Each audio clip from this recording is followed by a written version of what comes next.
Good morning all. అందరికీ వందనాలు. ఈరోజు వాక్యాన్ని మనం ధ్యానించుకుందాం. ఈరోజు మన వాక్యాంశము నీతి, రైచియస్నెస్. మన జీవితంలో మనం చేసే పని మనకి ఒక గుర్తింపునిస్తుందండి. మన జీవితంలో మనం చేసేటువంటి పని మనకి ఆ ప్రత్యేకమైనటువంటి గుర్తింపుని, ఆ ప్రత్యేకతని మనకు కలిగిస్తుంది. ఉదాహరణకి మనం ఫలానా వ్యక్తి ఆ వ్యక్తి లాయర్ అని, ఫలానా వ్యక్తి డాక్టర్ అని, లేదా ఇంజనీర్ అని, ఒక పాస్టర్ అని, లేకపోతే ఒక టీచర్ అని, అలాగా వారు చేసేటువంటి పనిని బట్టి, వారి ప్రొఫెషన్ని బట్టి వారికి ఒక ప్రత్యేకమైన గుర్తింపును మనం ఇస్తాం. అలాగే మన ఆత్మీయ జీవితంలో మనల్ని ప్రత్యేకపరిచేది ఏంటి? మనం దేవుని సంబంధులమా? లేక లోక సంబంధులమా? మనం దేవునికి సంబంధించిన వారమా? లేక లోకానికి సంబంధించిన వారమా?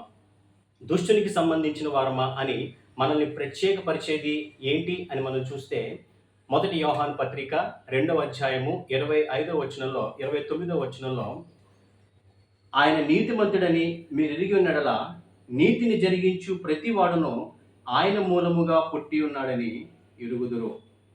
ఎవరైతే వారి జీవితాల్లో నీతిని జరిగిస్తున్నారో, అంటే నీతిగా జీవిస్తున్నారో, వారు దేవుని మూలముగా పుట్టినవారు, వారు దేవుని సంబంధులు, దేవునికి చెందినవారు అని ఇక్కడ వాక్యంలో మనం చూస్తున్నామండి. ఎందుకంటే దేవుడు నీతికరమైనటువంటి జీవితానికి, ఆ న్యాయమైన జీవితానికి గొప్ప శక్తినిచ్చాడు.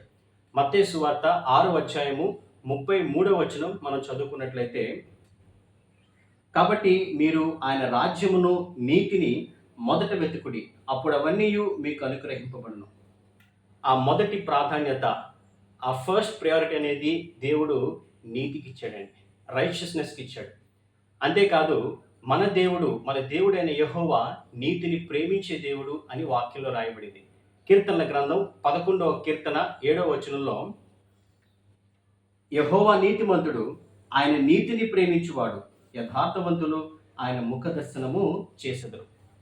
మన దేవుడు నీతిమంతుడని, ఆయన నీతిని ప్రేమించేవాడని ఇక్కడ వాక్యంలో రాయబడిందండి. అంత మాత్రమే కాదు, కీర్తనల గ్రంథము 34వ కీర్తన 15వ వచనాన్ని కూడా మనం చదువుకున్నట్లయితే, కీర్తనల గ్రంథం 34వ కీర్తన 15వ వచనం అండి. యెహోవా దృష్టి నీతిమంతుల మీద ఉన్నది, ఆయన చెవులు వారి మొరలకు విగ్గియున్నవి. ఈరోజు ఎవరైతే నీతి న్యాయాలు కలిగి జీవిస్తున్నారో, దేవుని దృష్టి వారి మీద ఉంది. వారు చేసే ప్రతి మొర, వారు చేసే ప్రతి ప్రార్థనను దేవుడు ఆలకిస్తున్నాడు, వింటున్నాడు అని కూడా వాక్యం చెప్తుందండి. మనం బైబిల్ గ్రంథంలో ఆహాబు, యెజెబెలు జీవితాన్ని మనం పరిశీలన చేసినట్లయితే, ఈ యొక్క ఆహాబు రాజుగా ఉన్నాడండి. ఆ రాజనగరకు ఆనుకుని ఒక తోట ఉంది, ఒక ద్రాక్ష తోట ఉంది. దాని యజమాని నాబోత్ అనే వ్యక్తి. ఈ ఆహాబుకి ఆ యొక్క ద్రాక్ష తోట మీద కనుపడింది. అది చాలా నచ్చింది. దాన్ని ఎలాగైనా పొందుకోవాలనే ఉద్దేశంతో నాబోతుని పిలిపించి, నాబోతు, నీ ద్రాక్ష తోట నాకు ఇవ్వి, దానికి బదులుగా వేరొక చోట నీకు ద్రాక్ష తోటని నేను ఇస్తాను అని చెప్తాడు. లేదా నీకు అది నాకు అమ్మాలనుకుంట్లయితే నాకు దాన్ని అమ్మే నేను కొనుక్కుంటాను అని అడుగుతాడండి. అప్పుడు నాబోతు, లేదండి, ఇది పిత్రార్జితంగా నాకు వస్తుంది, దీన్ని నేను అమ్మలేను అని చెప్పడం మనం చూస్తాం. దాన్ని బట్టి ఆహాబుకి ఎంతో కోపం వస్తుందండి. తను మూతి ముడుచుకొని తన అంతఃపురంలోకి వెళ్ళి మరి భోజనం చేయకుండా తన మంచం మీద అలా పడుకుని ఉంటాడు, ఎవరితోనూ మాట్లాడు.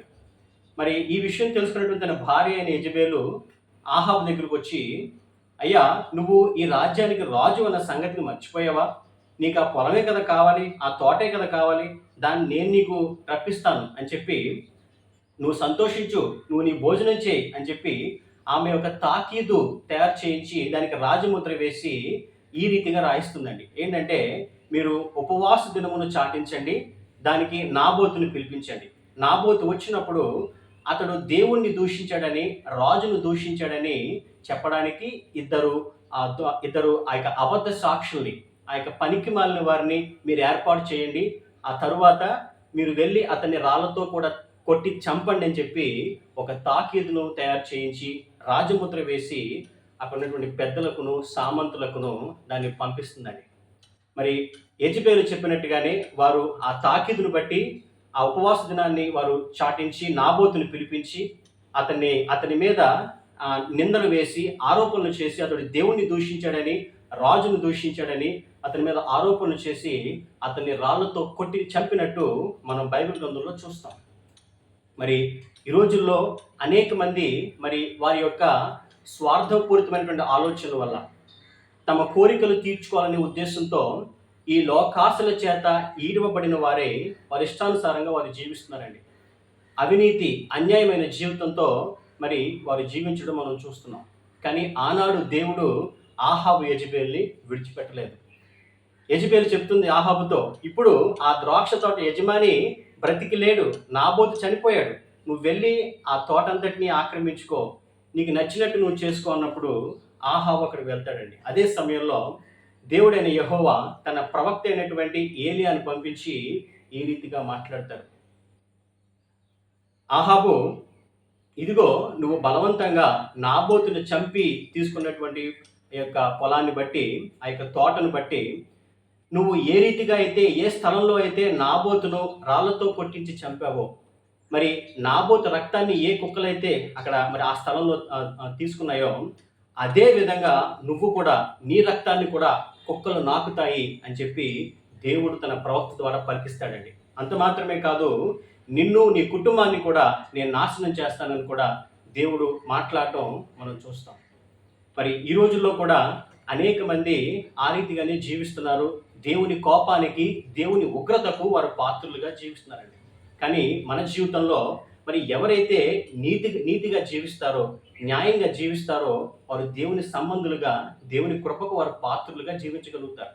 ఆ క్రమంలో ఒక్కొక్కసారి మనం నీతిగా జీవిస్తే క్రమంలో ఒక్కోసారి మనకి కష్టాలు, ఇబ్బందులు మరి ఎదురవచ్చు, బాధపడే పరిస్థితులు రావచ్చు. అయినప్పటికీ దేవుడు అంటున్నాడు, మీరు ఎంత మాత్రము భయపడాల్సిన అవసరం లేదు, చింతించవలసిన అవసరం లేదని ఆయన వాక్యం ద్వారా దేవుడు చెప్తున్నాడండి. మనం చూసినట్లయితే 1 పేతురు పత్రిక 3వ అధ్యాయము 14వ వచనంలో మనం చదువుకున్నట్లయితే, మీరు ఒకవేళ నీతి నిమిత్తము శ్రమ పడినను మీరు ధన్యులే, వారి బెదిరింపునకు భయపడకుడి, కలవరపడకుడి అని ఆయన వాక్యం ద్వారా చెప్తున్నాడండి.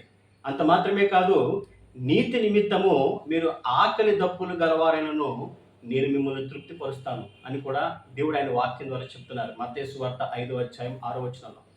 కాబట్టి ఈరోజు మన జీవితంలో మనం నీతి కలిగి జీవించడం, న్యాయంగా జీవించడం అనేది చాలా ముఖ్యమండి. ఎందుకంటే మర్చిపోవద్దు, దేవుడు దానికి మొదటి స్థానం ఇచ్చాడు. ఎవరైతే నీతిగా జీవిస్తారో వారిని తృప్తిపరుస్తానని ఆయనే వాగ్దానం చేస్తున్నాడు. కాబట్టి మన జీవితాల్లో మనం కూడా నీతి కలిగి జీవిద్దాం. దేవుని కొరకు నమ్మకమైన సాక్షులముగా మనం జీవిద్దాం. దేవుడు తన పరిశుద్ధ వాక్కును దీవించి ఆశీర్వదించును గాక. ఆమేన్.